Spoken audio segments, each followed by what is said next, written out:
말씀 함께 보실 때 계속해서 로마서 제1장 8절에서 15절까지 말씀을 함께 보도록 하겠습니다.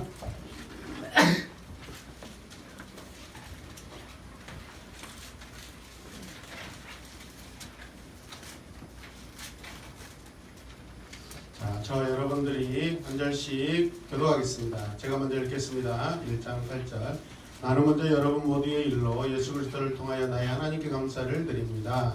그것은 여러분의 믿음에 대한 소문이 온 세상에 퍼지고 있기 때문입니다. 하나님은 내가 그 아들의 복음을 전하는 일로 진실로 섬기는 분이시기에 우리가 마음으로 알고 있습니다. 나는 기도할 때마다 언제나 여러분을 생각하며 어떻게 해서든지 하나님의 뜻으로 여러분에게로 갈 수 있는 좋은 길이 열리기를 간구하고 있습니다. 내가 여러분의 곁에 오고 싶어하는 것은 여러분에게 필요한 은사를 좀 나누어서 여러분을 힘세게 하려는 것입니다. 이것은 내가 여러분과 함께 지내면서 여러분과 내가 서로의 믿음으로 서로 격려를 받고자 하는 것입니다. 형제자매 여러분, 여러분들이 역사하시기를 합니다. 나는 여러분에게 바로 여러 마음을 먹었으나 지금까지 길을 맡겨서 뜻을 이루지 못하였습니다. 나는 다른 이방 사람들 가운데서도 열매를 거둔 것 같이 여러분 가운데서도 그것을 좀 거두려고 했던 것입니다. 나는 그리스 사람에게나 미개한 사람에게나 지혜가 있는 사람에게나 어리석은 사람에게나 다 빚을 진 사람입니다. 읽어요. 그러므로 나의 간절한 소원은 로마에 있는 여러분에게도 복음을 전하는 일입니다. 아멘. 로마서 내러티브 두 번째 시간으로 부활의 능력이라는 제목으로 함께 말씀을 증거하도록 하겠습니다. 함께 고백하십시다. 부활의 능력. 부활의 능력. 부활은 무엇이죠? 다시 일어난다는 것입니다. 다시 일어난다는 것이죠. 아멘. 죽지 않았다는 것입니다. resurrection이라는 단어를 쓰고 있습니다. 부활은 그 자체가 능력입니다. 믿습니까? 그리고 스스로 부활은 그 능력을 증거합니다. 믿으시면 아멘 합시다. 사람의 손이 닿지 않고 돌이 스스로 옮겨져 무덤 문이 열리듯이 부활은 스스로의 능력이 있어서 스스로 사람을 감화시키고 움직이는 비밀이 있습니다. 과거의 교회 안에 복음의 능력을 가리는 사람들이 없고 모두가 부활을 그대로 보여주는 그리스도인들만 있다면 복음은 벌써 전 세계로 아마 전복했을 것입니다. 어느 분이 말한 대로 현대 교회 안에는 교회를 부흥시키려고 노력한다는 사람들이 도리어 복음을 막고 있다라고 이야기합니다. 요즘에 많은 교회들이 오히려 복음을 막고 있는 그런 일들을 이렇게 보여주고 있는 그런 것들을 볼 수 있습니다. 작은 교회가 아름답고 참 복이 있습니다. 아멘. 모든 교회는 다 주님의 피로 세운 교회이지만 우리가 너무 물량적으로 너무 부유하고 너무 화려하고 너무 프로그램으로 이렇게 이루어지고 마치 구경꾼들이 왔다 갔다 하는 것처럼 그런 교회가 그런 교회라면 여러분 복음의 능력은 결코 살아내지 못한다고 저는 생각합니다. 수요밤 예배에도 주의 복음의 그 비밀과 부활의 능력 때문에 우리가 이곳에 있는 줄로 믿으시길 바랍니다. 부활 자체가 위대한 능력을 지니고 있는 것을 말씀은 우리에게 증거하고 있습니다. 또 하나님의 말씀은 스스로의 진로를 정하고 달려갑니다. 사람의 입을 통해서 가지고 성경이나 책을 통해서도 갑니다. 여하튼 그 말씀이 가기만 하면 반드시 그것이 열매가 맺히고 사람들이 변하고 기적 같은 일이 일어난 줄로 믿으시길 바랍니다. 우리 모두는 이미 그렇게 삶의 변화를 경험한 기적 같은 그런 사람들인 줄로 믿으시길 바랍니다. 우리나라도 벌써 130여 년이 지나고 있는데 선교사님들이 들어와 보니까 이미 교회가 있었어요.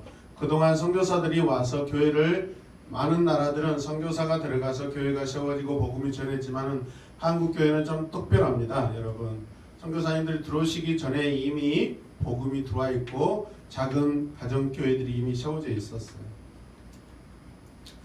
중국 만주에 있던 미국 선교사들이 성경을 한글로 번역해서 쪽복음이라고 하는 것을 전했습니다. 그러니까 66권을 전하지 못하고 누가복음, 요한복음 이렇게 한 복음을 이렇게 한 가지를 이렇게 따로따로 전했다 해서 이것을 쪽복음이라고 그럽니다. 이해되십니까? 우리나라의 이수정이라는 그분이 일본에 가서 또 성경을 번역해 가지고 또 한국으로 이렇게 들어오게 만들었고, 선교사님들이 들어오기 전에 이미 이 대한민국은 자국적 안에서 이미 성경이 번역이 되고 그게 이미 또 보급되고 있었어요, 여러분. 그러니까 우리 대한민국 조선이라는 나라는 좀 특별한 나라입니다. 그래서 하나님께서 이 시대에도 이렇게 귀하게 사용하고 있는 줄로 믿으시길 바랍니다. 아멘. 우리가 모이기에 힘쓰는 것도 중요하지만 하나님의 말씀을 바르게 깨닫고 그것을 전하는 내 입술에, 내 마음에, 내 생각의 능력이 같이 여러분 따라야 될 줄로 믿습니다. 아멘. 식인종이 사는 무서운 섬에 신자들이 생기고 점점 그 수가 증가하게 되었다고 그래요. 그곳을 다스리는 추장은 예수 믿는 사람들을 잡아다가 고문을 했습니다. 문초를 했습니다. 어느 놈이 이런 못된 종교를 가지고 와서 이곳에 퍼뜨리고 다니지 되라고 이야기했습니다. 그때 한 사람이 나서서 말하기를 이렇게 이야기했어요. 우리에게 이 종교를 퍼뜨리는 것이 바로 이것입니다 라고 그렇게 고백하면서 그것이 무엇이냐 했더니 그것은 사람이 아니라 그것은 바로 한 권의 책이었습니다. 주장은 사람을 놀라게 한다고 놀린다고 화가 났습니다. 그랬더니 그러면서 어떤 책이길래 너희들을 그렇게 미치게 한단 말이냐라고 이렇게 물었다고 그래요. 그 책은 바로 무엇이죠? 홀리 바이블, 성경책이죠. 하나님의 말씀 66권 성경책입니다. 할렐루야. 부활의 능력, 복음의 능력을 알고 있는 바울이 로마의 교회가 세워지고 그 교회가 성장하고 있다는 소문을 들었습니다. 그때 바울이 느끼는 그 마음, 그 감정, 그 감회는 어땠을까요? 표현할 수 없는 그 감사와 감격이 주님께 올려졌을 줄로 믿습니다. 이것이 모든 세계, 모든 세대를 함께 초월하고 공유하는 바로 이 그리스도인들이 경험하고 느끼는 그런 특징입니다. 지금도 세계 여러 지역에서 박해가 일어나고 있습니다. 박해가 일어나고 있지만은 오히려 박해가 일어나는 그곳에서 기존의 교회가 부흥된 나라들보다 더 급속하게 복음이 증거되고 있는 그런 나라들도 있습니다.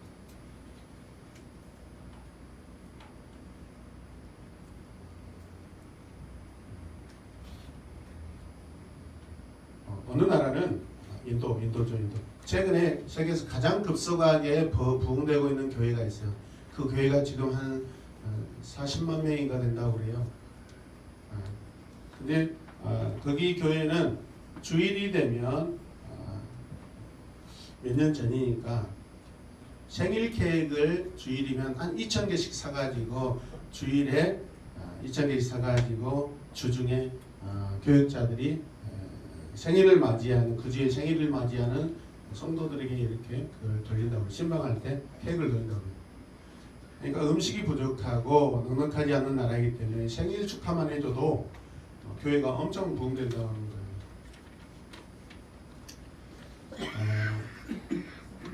대만인가요? 홍콩인가? 대만인가? 어느 절이 있었습니다. 큰 절이 있는데 가장 유명한 절입니다. 거기에 한 승려가 영생에 대한 그 갈증이 있어서 고민하다가 어느 날 예수님을 알게 되었습니다. 그리고 복음을 받아들이고 그가 그리스도인이 되었습니다. 승려가. 그런데 이걸 알릴 수가 없었습니다. 교회 머리를 깎고 승려로 있으면서 그는 혼자 있을 때마다 찬송을 부르고 기도하고 하나님을 찬양하였습니다. 그러면서 몰래 차츰 한 승려를 복음을 전해서 전도하기 시작했습니다. 그리고 몇 년 지나지 않아서 그 절의 모든 승려들이 다 예수를 믿어버렸습니다. 그리고 그 절은 지금 교회가 됐습니다. 건물을 바꾸지도 않습니다. 절이 교회가 되어버렸습니다. 절이 교회가 되다. 신기한 분들인데. 놀랍도다. 우리 예전에 부산의 세계롭게 손현부 목사님 간증 들었을 때 제가 사역하던 교회 바로 한 50m 앞에 그 절이 있었어요. 그 절이 바로 그 손 목사님이 신학교 다니면서 하수구했던 그 절이에요. 바로 그 절이 사상구 주례동에 있는 절인데 1년 전인가 가족들끼리 잠깐 부산 가서 그래도 우리가 살았던 곳이잖아요. 반지하 교회는 들어갈 수 없고 동네를 돌아다녔는데 거의 절이 지금 없어질 위기에 있더라고요. 그러니까 아마도 그 목사님이 자기의 신학대학원 학비를 뒷바라지했던 그 성녀를 위해서 기도하고 복음을 전해서 아마 변화되지 않았을까. 그래서 아마 그 절이 문을 닫히려고 준비하고 있었더라고요. 아마 거의 다 길도 다 없어지고 하면서. 그럼 복음은 이런 능력이 있습니다. 있습니까? 할렐루야. 요한 3서 1장 4절 말씀 보시면 이런 말씀이 있습니다. 같이 읽읍시다. 내 자녀들이 진리 안에서 살아가고 있다는 사실을 듣는 것보다 더 기쁜 일이 나에게는 없습니다. 아멘. 이게 바로 사도 바울이 로마 교회 성도들을 생각하면서 느끼는 동일한 제자들로서 동일한 그런 마음이 아닐까 우리는 생각할 수 있습니다. 자, 우리 이렇게 말씀을 같이 읽겠습니다. 시작. 로마 교회의 소식이 바울에게까지 들려왔다. 아들의 복음 안에서 내 심령으로 섬긴다라고 했으니 로마에 가서 복음 전하기를 간절히 원하는 바울의 마음을 새롭게 느낀다. 아멘. 로마에 있는 그리스도인들이 누구인지 그 교회가 어떻게 구성되었는지 바울은 잘 모릅니다. 그러나 소식은 듣고 있습니다. 그런데도 로마 교회를 생각하며 바울 사도는 하나님께 감사합니다. 아멘. 아멘. 이 교회를 생각하며 지금 기도하고 있습니다. 아멘이죠? 또 그곳에 가고 싶어 합니다. 참 이상한 일입니다. 우리는 교회가 없는 곳에 교회가 생겼다고 하면 눈물이 나고 감사가 나옵니다. 누가 예수님을 믿게 되었다고 하면 우리가 감동과 감격을 공유합니다. 믿으시면 아멘. 아멘. 그 가정에 복음이 들어왔다고 그러면 우리 기뻐할 수밖에 없습니다. 여러분, 저는 신학교 다닐 때부터 그 전에부터 신학교 가기 전부터 교회에 대해서 굉장히 관심이 많았습니다. 그래서 교회 성장학 시간이나 전도학 시간 또 이런 시간대 외국 강사들이 오셔서 다른 지역 강사들이 오셔서 이 지역의 교회를 물어보고 막 그렇습니다. 그러면 제가 그 교회는 어떤 교회고 지금 어떤 상황이고 이렇게 하면은 어떻게 그렇게 잘하냐고 그럽니다. 지금도 마찬가지입니다. 그냥 저는 길거리 가다가도 산을 지나가다가도 경상도를 가다가 충청도를 가다가 경기도를 가다가도 주님의 그 교회가 세워져 있는 것을 보면은 굉장히 관심이 많고 기쁩니다, 여러분. 아멘입니까? 네. 여러분들도 주님의 교회에 대해서 관심과 사랑을 많이 가지셨으면 좋겠어요. 아멘이죠. 사도 바울이 지금 그런 마음이지 않을까 저는 분명히 그렇게 생각합니다. 여러분, 우리는 왜 그렇습니까? 왜 이렇게 기뻐합니까? 왜 즐거워합니까? 왜 감격하죠? 우리가 그리스도에게 속했듯이 그들이 하나님께 속해 있기 때문에 그렇습니다. 그래서 우리 모두가 하나이기 때문에 그렇습니다. 할렐루야. 이게 공교회입니다. 공교회. 공교회죠. 카톨릭이라고 그러는데 공교회. 전 세계의 무형적인 교회, 유형적인 교회 안에 속한 모든 성도 교회를 카톨릭이라고 합니다. 카톨릭. 지금 성당을 말하는 게 아니라 본래 의미가 공교회입니다. 공교회. 할렐루야. 우리는 그 카톨릭 공교회 안에 속해 있기 때문에 주님의 몸된 교회로서 우리는 서로 기뻐하는 것이죠. 할렐루야. 내 형제가 슬프면 내가 슬프듯이 내 형제가 기쁘면 나도 기쁩니다. 아멘. 내 가족이 기쁜 일이 있으면 내가 그 기뻐하는 거 당연하지 않겠어요? 믿습니까? 아멘. 사도 바울이 하나님께 속했다면 바울은 로마 교회에 속한 것이며 로마 교회는 바울에게 속한 것입니다. 서로 속한 것이죠. 아멘이죠. 그래서 그들이 보고 싶어하고 만나고 싶어 지금 죽을 지경입니다. 옆에 분들에게 서로 쳐다보면서 죽을 지경입니다. 완전 죽을 지경입니다. 그런 거라고 하죠. 한번 죽어보세요. 죽어도 후회가 없고 죽으면 다시 삽니다. 여러분, 부활은 우리에게 능력으로 반드시 임합니다. 아멘. 성도 여러분, 우리는 이미 첫째 부활을 경험한 자들입니다. 첫째 부활이 무엇이죠? 주 예수 그리스도의 이름으로 우리가 거듭난 것이 첫째 부활입니다. 둘째 부활은 우리의 생명이 다해서 이제 주께서 세컨 커밍 하실 때 우리가 다시 일어납니다. 그게 둘째 부활입니다. 할렐루야. 그리고 저 하나님 심판대 앞에서 영원한 우리가 처소로 들어갈 때 우리는 영원한 부활로 들어가게 되어 있습니다. 믿으시면 아멘. 과거에 첫째 부활, 둘째 부활 이런 이야기를 하면은 하지 못할 때가 많았습니다. 신학적으로 그것을 이해하지 못했어요. 하나님 나라 관점으로 봤을 때 우리는 이미 첫째 부활을 경험하고 있고 첫째 부활을 살고 있는 사람들입니다. 믿으시면 아멘. 그래서 로마서 1장 8절 말씀을 보시면 나는 먼저 여러분 모두의 일로 예수 그리스도를 통하여 나의 하나님께 감사를 드립니다. 그것은 여러분의 믿음에 대한 소문이 온 세상에 퍼지고 있기 때문입니다. 오늘 제가 책 한 권을 주석책 한 권을 주문했는데 그리스도 안에 그리스도를 통해 그리스도를 위하여 그리스도와 함께 그리스도께 이런 제목을 가지고 있는 외국의 어떤 신학자가 쓴 책이 있어서 그걸 바울의 관점으로 본 예수 그리스도와 함께 또 예수 그리스도를 통해서 이런 그런 내용을 가지고 기록된 책인데 책 내용이 참 좋은 것 같아서 오늘 제가 주문했는데 내일 도착할 것 같아요. 제가 그 책을 가지고 함께 더 풍성하게 나누기를 원합니다. 아멘. 여러분 그래서 저와 여러분들은 서로 교인들끼리 서로가 여러분 서로 참견할 수 있어요. 간섭할 수 있어요. 서로 충고할 수 있어요. 왜냐하면 주 안에서 우리는 하나이기 때문에 그렇습니다. 아멘. 내 형제가 좋은 일이 있으면 좋은 일로 충고하고 잘못된 일이면 잘못된 일로 충고하고 할렐루야. 여러분들이 제가 충고할 때 그것을 기쁘게 받으시길 바랍니다. 여러분 복음 안에서 충고를 여러분 기쁘게 받지 않으면 여러분 그것은 우리 마음이 굳어지기 시작합니다. 남의 말에 귀를 기울이고 남의 말에 내 마음이 열려야 되고 남의 말에 귀를 기울일 줄 아는 사람이 여러분 영적으로 성장하게 됩니다. 아멘. 지가 무슨 뭐라고 나에게 전화나나 목사님이 그러면 내가 조금 이해할 수 있는데 그런 생각하시면 안 돼요. 우리는 어린아이를 통해서도 교훈받을 수 있고 우리는 나이 드신 어른들을 통해서 교훈받을 수 있고 같은 형제와 친구를 통해서 같은 집사님을 통해 같은 성도님을 통해서 우리는 충분히 주 예수 그리스도 안에서 우리는 여러분 복음 안에서 충고받을 수 있고 간섭받을 수 있습니다. 그게 사랑입니다. 아멘.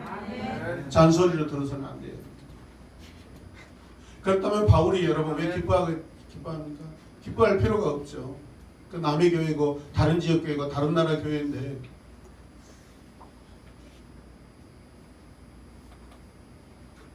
우리가 찬양하고 찬양 리허설 준비하면 많은 사람들이 60명, 70명들이 조회하고 거기에 댓글을 달고 할렐루야 감사합니다. 그냥 감사하대요. 감사하대요. 이 수요일에 와서 아이들이 찬양하고 우리 작은 교회인데 막 그저 큰 교회도 아니잖아요. 열심히 찬양하고 열심히 예배 준비하는 모습을 통해서 자기 교회도 이런 역동적인 예배를 드리고 싶다 찬양하고 싶다 하면서 우리가 그들에게 힘을 주는 거예요. 아멘. 교회가 살아있다. 예수 그리스도가 살아있다. 아멘. 작은 교회가 찬양이 살아있다. 기도가 살아있다. 아멘. 이게 주님의 부활의 능력이에요. 여러분. 아멘. 아멘. 저는 교회에 관심이 많아요. 저는 교회를 사랑해요. 여러분. 교회는 망하지 않습니다. 여러분. 건물은 사라질지언정 교회는 우리는 결코 망하지 않습니다. 우리는 자다가 우리는 깨어서 다시 일어날 줄로 믿습니다.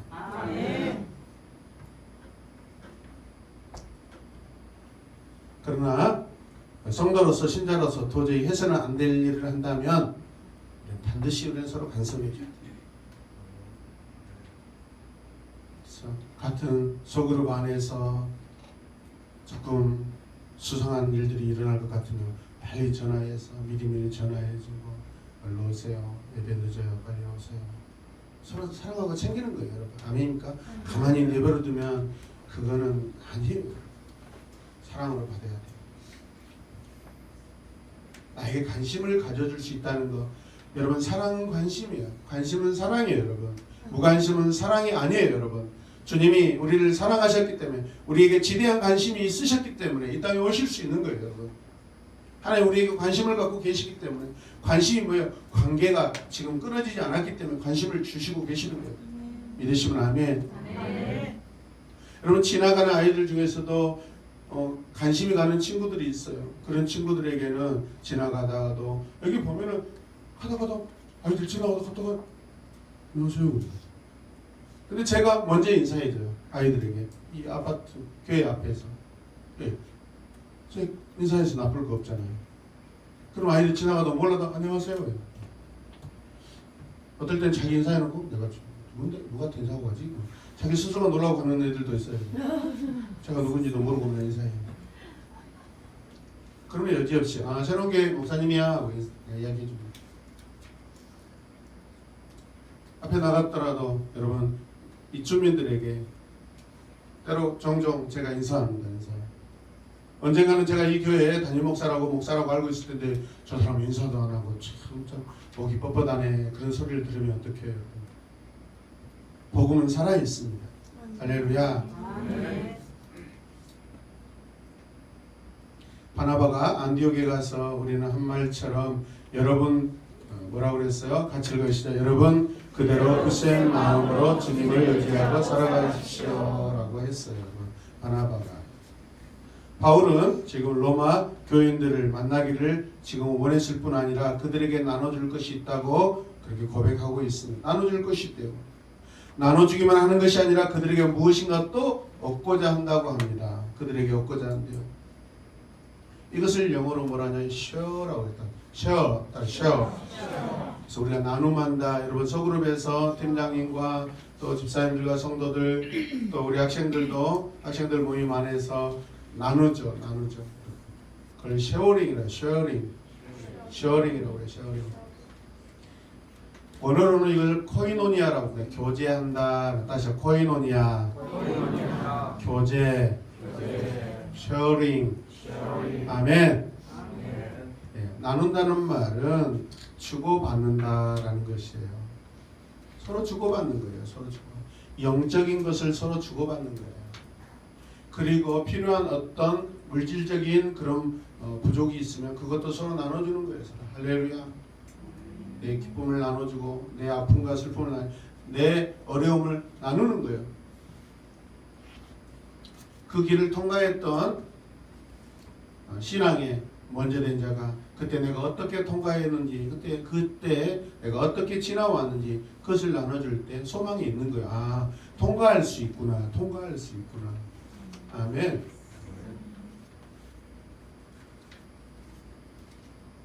이미 아니까 고백합니다. 대구 2월도 우리 몇 가정이 지금 다녀왔잖아요. 사실은 같이 가고 싶었는데 제 마음은 그래요.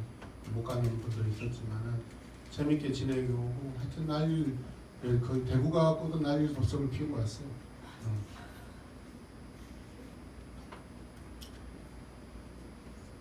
근데 그곳에서도 여러분 서로 살아있다라는 것을 우리가 서로 느낍니다. 아멘입니까? 그리고 같이 모여 있으니까 자랑스럽고 기쁘고 그동안에 누리지 못한 그런 자유함, 예수 그리스도 안에서 우리가 누려야 될 그런 기쁨들. 아멘이죠. 여러분 누리셔야 돼. 누림이 은혜예요. 여러분. 누리지 못하면 여러분 그것은 강박으로 갈 수밖에 없어요. 어떤 책임으로만 갈 수밖에 없어요. 여러분 규칙으로 가면 안 돼요. 자연적인 질서는요 그냥 누림이에요. 아멘입니까? 누립니다. 우리가 영적인 눈을 뜨고요. 하나님께서 우리에게 허락하신 것들을 보셔야 돼요. 그걸 누리셔야 돼요. 할렐루야. 제 성격이 나쁘게 말하면 지랄 같고 급하고 성격도 자기 마음대로고 좋게 이야기하면 열정이 넘치고 막 그러지만 그러면서 때로는 자유롭잖아요, 여러분. 그게 양면성이 있어요. 내 믿음을 결코 빼앗기지 않고 타협하지 않기 위해서 강하지만 그러나 주님의 그 은혜는 주님의 은혜가 이곳에 넘치네 내게 강같은 평화 내게 강같은 평화 나보다 더 춤 잘 출 수 있는 사람 나와봐요. 그 평화가 넘치네 할렐루야 내게 강같은 평화 내게 강같은 평화 평화가 넘치네.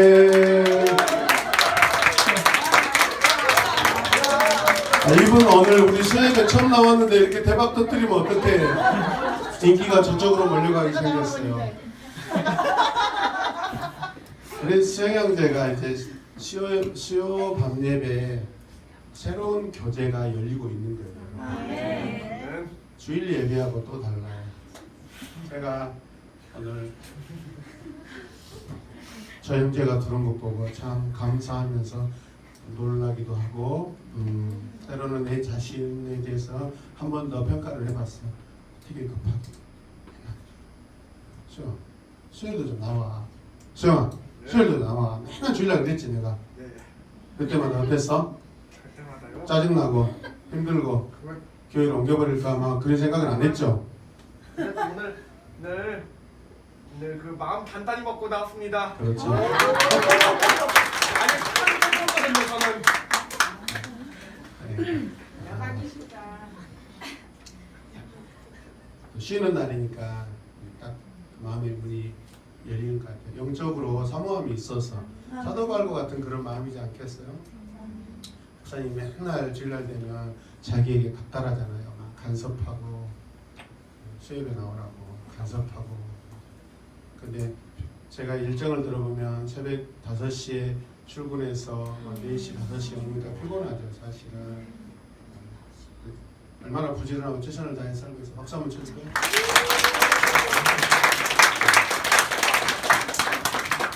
오늘 같은 날 이렇게 휴일이니까 나오면 얼마나 좋을까 했는데 나오니까 깜짝 놀랐어요. 내가 우리 소영재를 너무 평가절하했다. 저렇게 멋진데 내가 너무 또 내 마음에 하여튼 회개했습니다. 멋져요. 할렐루야.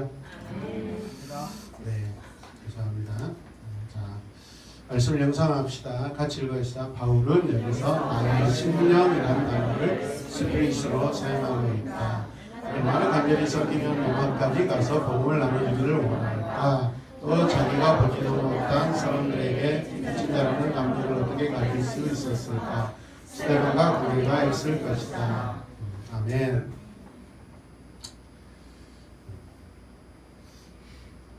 하나님을 향해 걷고 있는 사람들은 서로가 할 말이 있습니다. 자기가 다른 사람보다 월등하기 때문도 아니죠. 자기가 소유한 것이 다른 사람들보다 가치가 있어서가 아니죠. 자기가 신앙의 어떤 특별한 것을 소유했기 때문도 아닙니다. 주 예수 그리스도께서 우리에게 주신 것이 있기 때문에 그렇죠.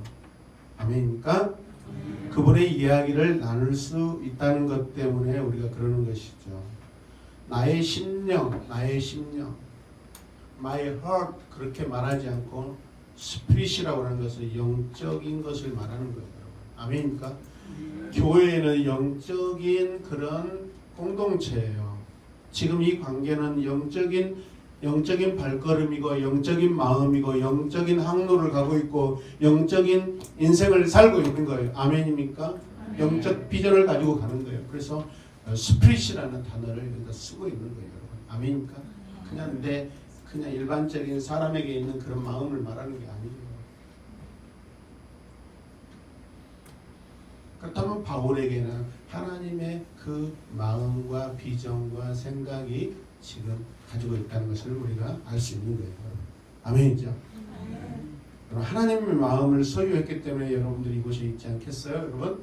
아멘입니까? 하나님의 마음이 아니면 유빈이가 주일날 아침에 어떨 때는 세수도 안 하고 와버리고 막 나 갈 거야 하고 와버리고, 얘도 인격이 있는 애고 자존심도 있고 자기 생각도 있는데 교회 가기 싫다고 하면 안 가서 막 땡깡 놓고 막 그럴 수도 있을 것인데 반항하고 그럴 것인데 그냥 자원해서 스스로 그렇게 아름다운 마음을 가지고 교회를 찾아오잖아요. 얼마나 훌륭해요, 여러분.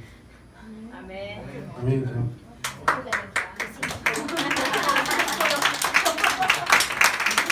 아멘 하셔야 돼요. 아멘.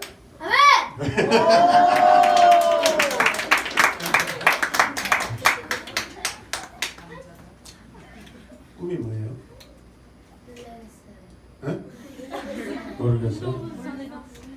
모르겠어요.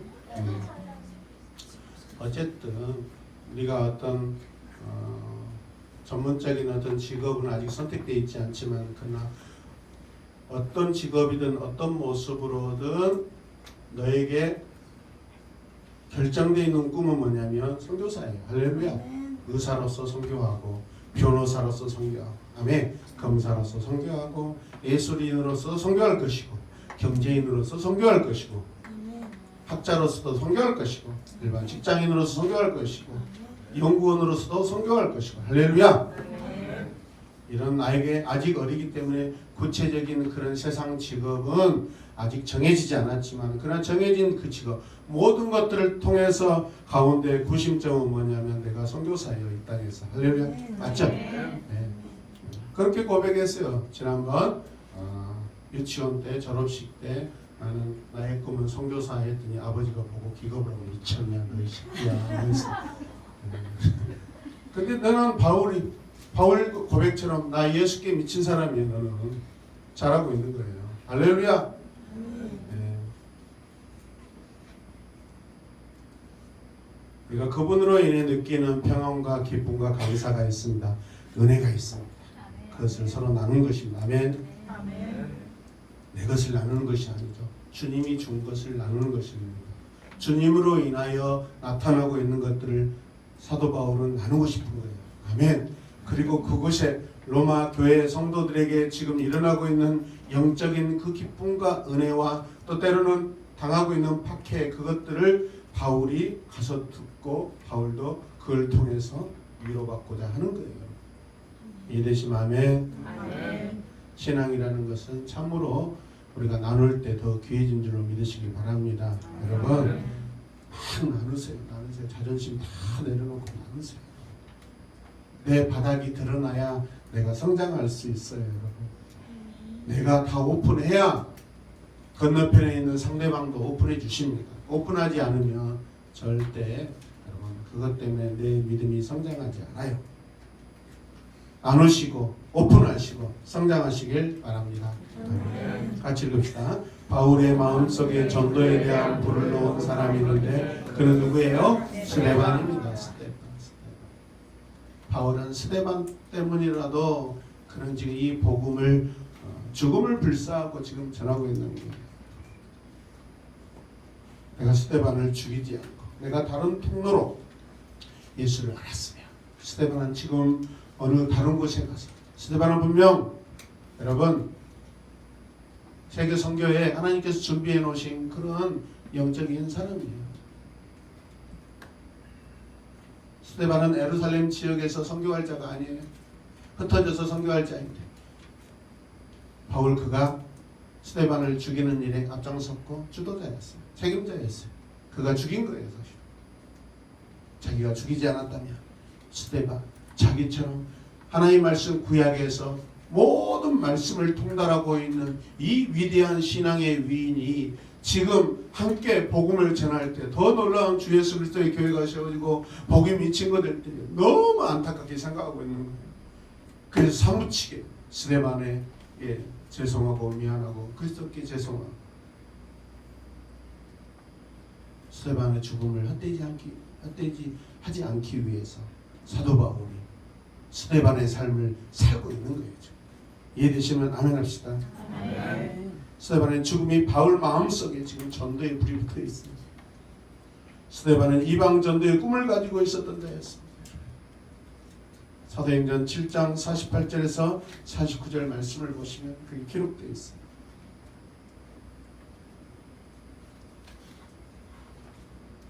하나님은 스데반이 죽어서 복음이 끝나버릴 것 같은 우리 인간적인 그런 계획이 아니셔요. 여러분. 다른 사람 오히려 죽인 자를 통해서 다시 변화시켜서 그 복음이 또 여러분 상쇄시켜 주시는 거예요. 아멘입니까? 가인이 아벨을 죽여서 믿음의 역사가 끝날 것 같지만 하나님이 셋이라는 아들을 또 여러분 태어나게 하셔서 그 셋을 통하여서 믿음의 후손들을 계속해서 이어가는 것처럼 믿으시면 아멘. 스데반이 살아있었다면 세계를 누비며 복음을 전했을 것입니다. 만약에 스데반이 지금 살아있다면 저를 언젠가 만나가지고 어느 지역에 어떤 교회를 세웠습니까? 어떤 일을 하였습니까? 어떤 고난을 당했습니까? 어떤 비방을 당했습니까?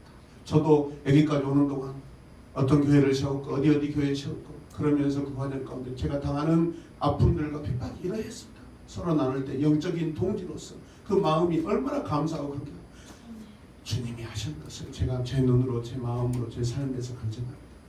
제가 하는 것이 아니라 그 여정 가운데 주님이 하시더라고요. 예수님이 하셨어요. 예수님이 하셨어요. 할렐루야. 그런 생각을 하면서 그 마음속에 스데반이 지금 그 인생에 그려져 있는 거예요. 그런 글을 바울 자기가 죽인 것이라고 생각했을 때 얼마나 안타까웠겠어요. 그러므로 이제 바울은 스데반을 대신해 복음을 전하는데 생명을 바치기로 결심한 거예요. 이해되시면 아멘. 같이 읽읍시다. 그러나 내가 나의 달려갈 길을 달리고 주 예수께 받은 사명 곧 하나님의 은혜의 복음을 전하는 일만 바치기를 다하기만 한다면 나는 내 목숨이 조금도 아깝지 않습니다. 우리 같이 한번 사명선언을 한번 읽읍시다. 시작. 주 예수께 받은 사명 곧 하나님의 은혜의 복음을 전하는 일을 마치지 않으면 나의 생명조차 조금도 귀한 것으로 여기지 아니하노라. 사도행전 20장 24절 말씀. 아멘. 세 번역으로 한번 읽어봐야죠. 생소하네요. 그러나 내가 나의 달려갈 길을 다 달리고 주 예수께 받은 사명 같이 읽어요. 내 복음을 전하는 일을 다하기만 하면 나는 내 목숨이 조금도 아깝지 않습니다. 아멘. 여러분 그래서 우리가 선포할 때 이렇게 선포해요. 시작. 예수는 가슴으로 믿는 것이다. 영혼으로 산다. 그런데 우리는 은혜로 잘 믿고 내게 은혜를 베푼 사람들에 대해서도 쉽게 잊고 산다. 가슴이 차기 때문이다. 영혼이 예민해 대한다. 이런 말씀 생각하고 집에 돌아가서 생각하면 바울을 자기가 또 바울로서 스데반을 생각할 때 눈물이 막 글썽글썽하고 가슴이 저리고 여러분 그런 게 있어야 돼요. 아멘입니까? 그게 그리스도인 참된 그리스도인 말씀을 듣고 그냥 들려오는 말씀으로만 여러분 스치는 것으로만 생각해버리면 가슴에서 그게 내 삶으로 가져와서 묵상도 한번 해보고 혹시 내가 지금까지 살아오면서 믿는 사람들을 핍박했던 적은 없는가?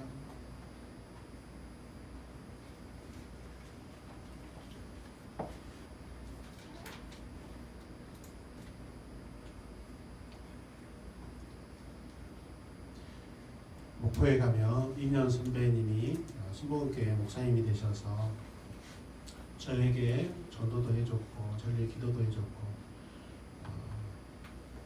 그래서 너무 감사해서 제가 군대 갈 때 제 팬티를 벗어서 그래서 입혀주고 그분이 제대하면서 그 팬티를 그대로 보관해가지고 그냥 누리끼끼한데도 나를 반납해줬어요. 우리에게는 그런 우정이 있어요. 빨아가지고 보관했죠. 가물합니다. 에이 설마 미란아 하면서 내가 네 팬티 내가 입대할 때 벗어줬던 거 그때 내가 요관에서 벗어줬거든요. 왜냐면 너무 급하게 온다고 왜냐면 또 팬티를 또 이렇게 시커멓게 입고 오면 또 혼날까봐. 그날따라 형 또 선배 만난다고 팬티를 갈아입고 왔다가 벗어졌어요. 아무것도 아닌 거잖아. 다 벗어졌어요. 근데 그분이 또 제대하고 와서 그분은 또 집안에 우리 가정보다 더 복음이 먼저 들어와가지고 저에게 복음도 전해주고 군대에 갔더니 자기 교회 자매 펜팔로 나에게 붙여줘가지고 편지도 써주게 해주고 그래서 굉장히 그런 적도 있어요. 근데 연결은 안 됐어요. 네, 그런 적이 있었어요. 그런데 얼마 전에 이런 이야기를 했어요. 마을에 가면 저보다 한 5년 후배인데 이 간판 달고 광고하는 일을 하던 그 후배가 어느 식당에 간판을 달려면 이제 사다리 알루미늄 사다리 올라가지고 일을 하잖아요. 근데 지나간 차가 사다리를 치면서 떨어져가지고 죽었어요. 그때 그 나이가 걔가 21살이었어요. 초등학교 중학교 때까지 되게 공부도 잘하고 똑똑했는데 근데 그때 당시에 걔가 동거 생활을 하면서 자기 아내에게 뱃속에 아이가 있었어요. 여러분. 근데 죽었어요. 그리고 그 형이 저보다 2살 후배예요. 70년생이니까. 제가 그 형을 되게 아끼고 사랑했어요. 의경 출신인데 군대 갔다 와가지고 같이 밥도 사주고 그리고 제가 이제 사역을 시작하면서 복음을 전하고요. 전도도 하는데 잘 받아들이지 않아요. 마음이 확 닫혀 있어요. 그런 얘기를 했어요. 그 선배에게 목사님, 목사님 상준이 이 녀석 동안 연락드릴 때 개척했다고 형이 개척했으니까 교회도 좀 와라. 너는 교회를 다녀야 돼. 너희 집안을 보면 마치 우리 집안 자기 동생이 그냥 저씨 뱃속에 아이가 있는 상태에서 죽어버렸잖아요. 결혼식도 안 하고. 그리고 얼마 있다가 아버지 돌아가시고 참 강박하더라고요. 근데 그 선배가 뭐라고 하냐면 이렇게 이야기해요. 미안하네. 왜요? 사실은 그 녀석이 중학교 때 교회를 다닌 적이 있는데 그때 교회를 다닌다고 내가 삼촌하고 조카 사이거든요. 마을에서 같은 일시예요. 해남 일시 사는데 그때 엄청 자기가 뭐라 했다는 거예요. 그러니까 무서워서 교회를 안 다녀버린 거예요. 근데 교회 다니는 이유는 그 녀석이 그때 당시에 동창 중에서 이쁜 아이가 교회를 다니고 있었는데 그 애 만나려고 교회를 다녔다는 거예요. 어찌됐든 간에 교회를 다니고 있는데 이 선배가 자기가 교회 안 다녔을 때 교회 다니고 혼내면서 못 다니는데 그래서 아마 그때 마음이 막혀서 지금도 교회를 안 다니는 것 같다고 말했어요. 그 이후로 마을에 가서 명절 때 만나면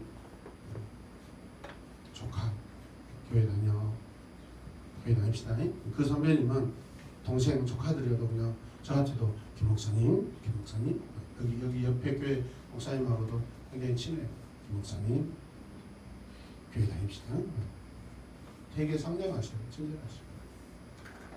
자기 때문에 자기가 중학교 때 그 조카에게 교회 다닌다고 혼냈더니 그 뒤로 그 녀석이 그냥 교회를 안 다녀버린 것 같다고 자기가 엄청 자기 자신을 자책하고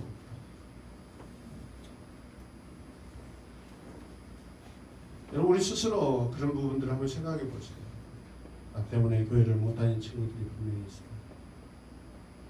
누구 때문에 내가 이곳에 있는 것도 있어요. 할렐루야. 어저께 경기도 부천에 사시는 외삼촌 장로님이 전화가 왔더라고요. 목사님, 예전에는 삼촌 장로님 그런데 지금은 장로님 잘 계셔요. 이분이 KBS 방송실 기술부장이에요. 그러다가 SBS가 새로 생기면서 SBS 총책임자로 사장님 비서실장으로 가면 총책임자로 갔어요. 그리고 몇 년 전에 은퇴하시면서 방송국에서 은퇴했기 때문에 방송 장비들에 대해서 잘 알잖아요. 교수로서 추강도 하시고 그래요. 광주에 이렇게 그 방송 장비 설명회 세미나도 포도원교에서 하셨어요. 그때 제가 이렇게 가가지고 인사도 드리고 저도 앉아서 세미나도 들은 적이 있어요. 근데 개척한 지 그때 얼마 안 돼서 한 4년 됐어요. 제 마음속에 장로님이 돼가지고 성춘 장로님이 돼가지고 조카가 그래도 뭐 아주 뭐 친하게 지내지는 않았지만 그래도 개척이라고 했으면 성춘 장로님이니까 후원도 좀 해주고 헌금도 좀 해줘야 되는데 안 하시는 거예요. 그래서 좀 도와주세요 그런 이야기 간접적으로 했는데 안 하더라고요. 제 마음속에 되게 서운했어. 그래서 사업이 안 되는 거예요. 제가 속으로 또 공로지가 있어. 아, 그렇지. 조카를 안 도와줬으니까 사업이 제대로 되겠어요. 속으로 내가 막 그렇게 생각하게 됐어요. 내 마음은 그렇게 생각이 아니라 좀 자연교회를 좀 후원도 해주면 사업도 잘 되고 그럴 건데 하나님은 살아계시기 때문에 할렐루야. 이 전화가 왔어요. 목사님, 네. 회사를 지금 70이 됐으니까 은퇴하셔야 돼요. 부사장한테 지금 넘기고 해야 되는데 빚이 3억이 있대요. 빚 3억은 아무것도 아니에요. 사실 제가 봤을 때 열심히 해서 회사를 다시 회복시켜서 좋은 그 상황에서 부사장한테 인수인계를 하고 싶은데 안 받으려고 한대요. 3억 빚 때문에 기도자한테 기도해달래요. 안 그러면 회사를 이제 법인을 정리해야 됩니다. 그러면서 목사님 계좌번호 좀 보내줘요. 그래서 하나님 감사합니다. 제가 성도들에게 이번에 우리 전도 봉해할 때 저도 헌금하기로 했는데 하나님이 또 이렇게 헌금할 수 있는 기회를 줘. 아직 입금 안 됐어요. 근데 계속 날마다 이렇게 조율하는데 입금 안 되고 있어요. 뭔지 안 하는 걸 모르겠어요. 저는. 그 생각하고 있어요. 정말 장로님인데 20-30만 하시겠어.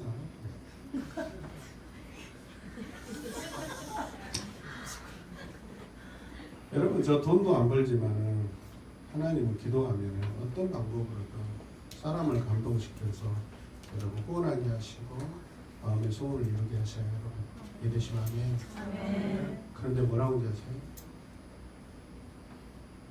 장로님 부인이 권사님이 오건사가 자꾸 마음에 걸린다고 그러네요.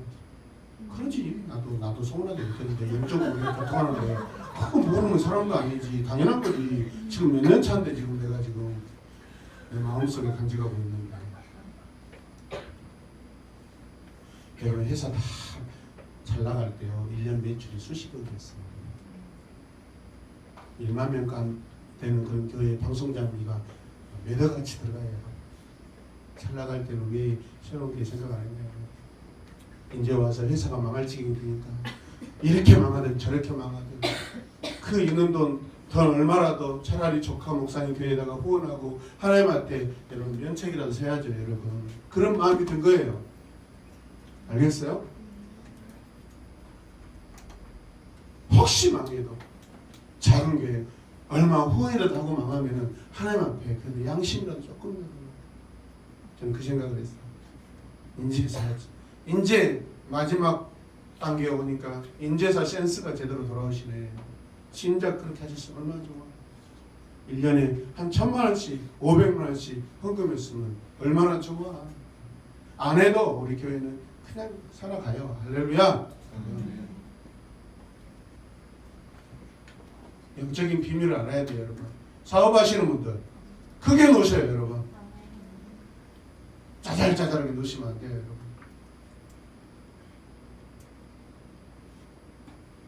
비밀을 배우셔요. 비밀을 배우셔요. 할렐루야. 전도 봉회 때 목사님 말씀 통해서 크게 도전 받으시고 사역자는 사역자로 큰 도전 받으시고 사업가는 사업가로 큰 도전 받으시고 할렐루야. 아이들은 아이들을 큰 도전 받으시기 바랍니다. 제가 볼 때는 보통 분이 아니에요. 우리 교회는 항상 하나님께서 꼭 필요할 때 과도기 때 꼭 여러분 터닝 포인트 때 꼭 하나님께서 꼭 필요한 사역자들을 보내주셨어요. 아멘입니까? 여러분에게 축복의 기회예요. 여러분. 아멘입니까? 나 없는데 나 할 수 없는데 그것은 믿는 사람이 할 고백이 아니에요. 깜짝 놀랐어요.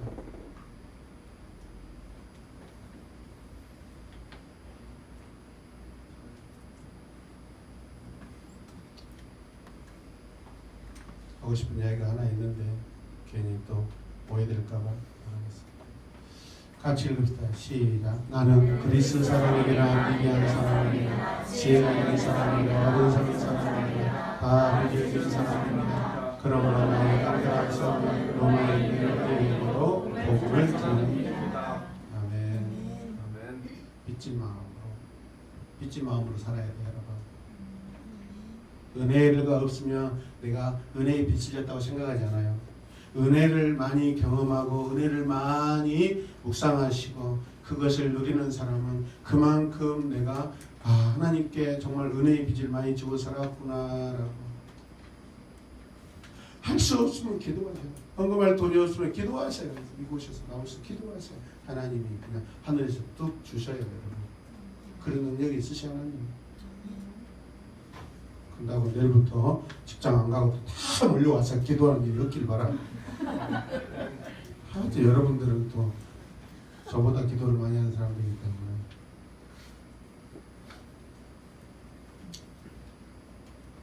자, 기도합시다. 이렇게 시작. 우리의 영혼이 예배에서 주님께 받은 은혜를 나눠 새롭게 느낄 수 있다면 얼마나 좋을까. 그 마음이 있어야 복음을 전할 수 있습니다. 복음의 비전자로서 살자. 아멘. 예수님을 만난 사람의 첫 번째 특징은요, 전도하기를 좋아해요. 복음 전하기를 즐겨요. 그것을 모험으로 생각해요. 막 도전해요. 땀을 막 떠도 막 해보는.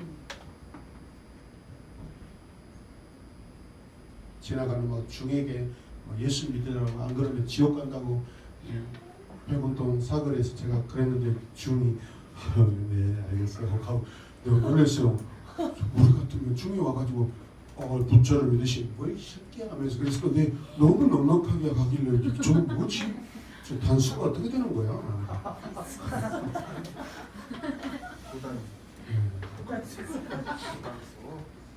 그런 분들은 그런 분들의 특성이고 우리는 또 우리의 또 라이프 스타일이 있는 것이고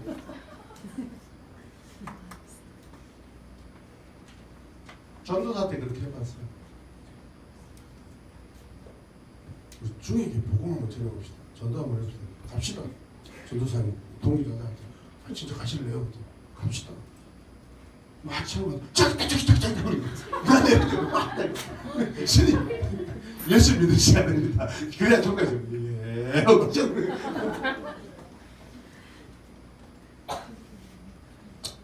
해보는 거예요, 여러분. 아멘. 친구들에게 예수님 믿으라고 여러분 전하는 거예요. 아멘. 예수가 누구신가요? 그러면 전할 것이 없으니까 그럼 여러분들이 알아야 돼요. 내가 느껴야 돼요. 경험해야 돼요. 그 예수님은 내 안에 전할 수 있는 그런 느낌이 있어야 돼요. 강동이 있어야 돼요. 할렐루야. 아멘. 예수님 살아계시다. 내 안에 계신다. 그게 증거예요. 아멘입니까? 아멘. 그 필요하면 성경 구절도 외워서 하나님이 세상을 이처럼 사랑하사 여기서 세상이라는 것은 친구 너희야 너. 아멘입니까? 기도하겠습니다. 하나님 감사합니다. 부활의 능력을 경험한 사도 바울 그 하나님의 마음을 가지고 세상을 바라보고 주님의 몸된 교회들을 바라보고 있습니다. 또 전해질 복음과 그 복음을 통하여서 변화될 성도, 세워질 교회들을 생각하는 바울의 마음 우리 안에 있게 하여 주시옵소서. 예수님의 이름으로 기도드립니다.